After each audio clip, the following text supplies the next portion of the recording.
Joe, congratulations. What did you make of that performance today? Yeah, it was good. It was a good performance. It was a good performance all around. Scored well, finished well. Can't really ask for much more than that.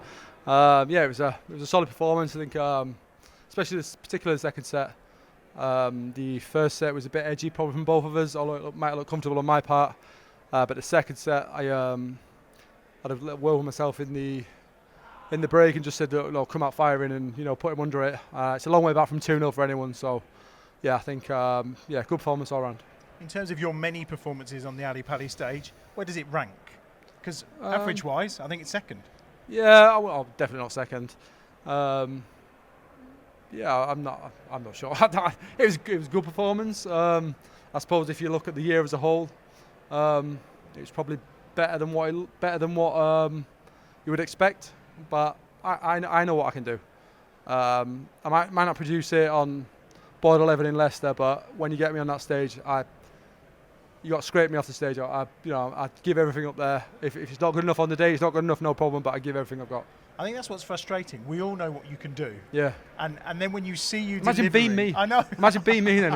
If you're frustrated, imagine being me. I look at myself in the mirror in the morning and just like there's some obscenities in there. But I just imagine being me. Well, you see it like today though, because you literally blew him away. I mean, look, the bookies had Bradley as slight favourite. Obscene. I know Paul's in the back there. What do you reckon, Paul? I was Brad's favourite there. I don't know. Paul said F knows. I think partly maybe because he beat you earlier in the season, so that could be the only. I mean, 6 starts really. to beat him. I know. But today, when you play like that, he just didn't have a sniff. Yeah, it was men against boys, really. Yeah, I wouldn't quite go that far. Bradley's had a great year. I like Bradley as well. I get on really well with him, so I'm not going to sit here and slag him off by any means. But he was. I didn't even know his favourite, and then my son told me he was favourite, and I was like, "How's he favourite?" So that was a little bit of a bee in my bonnet. But Bradley's had a fantastic year, and as I've keep repeating myself, if it was on a pro tour somewhere, and Bradley's favourite, I accept that, no problem. He's been a lot more consistent than I have this year, even though I've won more tournaments than him. But not on that stage. I'd seen the stage used to bring something out of me. I just dying to perform. I was saying, you look like you enjoyed it. How are you feeling in yourself? Are you feeling full of confidence? Do you feel that there's a really good run in you this year? Yeah, I'll be honest. The first set I felt a bit edgy, even though maybe the set didn't suggest that. I felt a bit edgy, but once I won the first set, I settled in and I had a bit of a word myself in the break, and I just said to myself, as soon as you come out, just put him straight under it. And I did. I played pretty brilliant in the second set. And for anyone in a race to 3, it's a long way back from 2-0. What happens between now and round 2? What's the routine? You staying down? You going home? Absolutely not. Can't think of anything worse than staying in London for 7 days. I hate the place. No, I'll be going home. Going home tomorrow morning. I'll be coming back down Friday tea time maybe. The same. But I've literally got sort of a mirror image of what's happened this week. Obviously playing Sunday afternoon, so I think I play again next Sunday. So I'll be coming down next Friday leisurely. Have a day Saturday just doing nothing. Just relaxing, so yeah, I'm looking forward to it. No one wants to go out first round, so yeah, it's a big win for me. And is it lots of practice, or is it kind of just take it easy, enjoy your time, because you know the kind of form you're in when you get on that stage? Yeah, I'm glad you added that bit, because I've been in terrible form all year.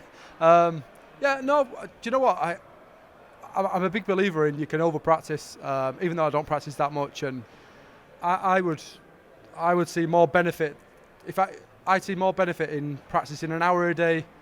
I love playing snooker. I see more benefit in practicing an hour a day and playing snooker for 2 hours than I would for practicing darts 3 hours. There's more benefit in that. And that's what I've done leading up to this. So it's worked today. Hopefully it'll work next week. And finally, do you still enjoy it?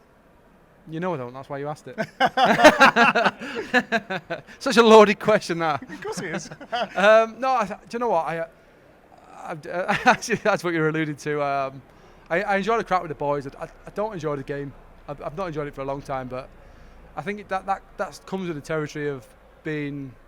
I've been doing this 20 years nearly. I know I'm relatively young, and you still look very young. I know I do. I'm not even saying thank you for the compliment. I know I do. But yeah, I think I'm tired, whether it be of the game in general. But I look around, and like today, like there's motivation like today.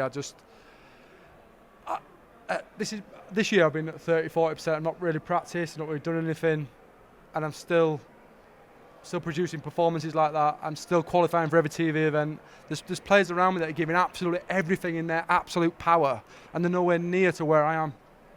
So that gives me a bit of solace in that, I think. But yeah, I'm under no illusions. You know, that's not going to last forever. You can't keep putting the amount of work in, and when I say that, I mean the lack of work, and expecting performances like that. So something's got to change next year.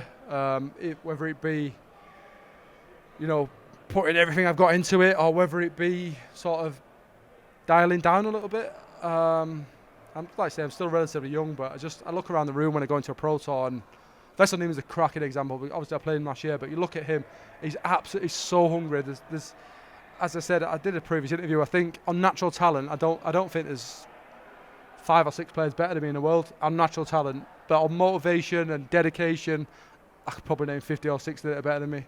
And that's where there needs to be a happy medium. It can't be that one-sided and that lopsided, because I think I've got a lot to give to the sport. And yeah, I just need to get something.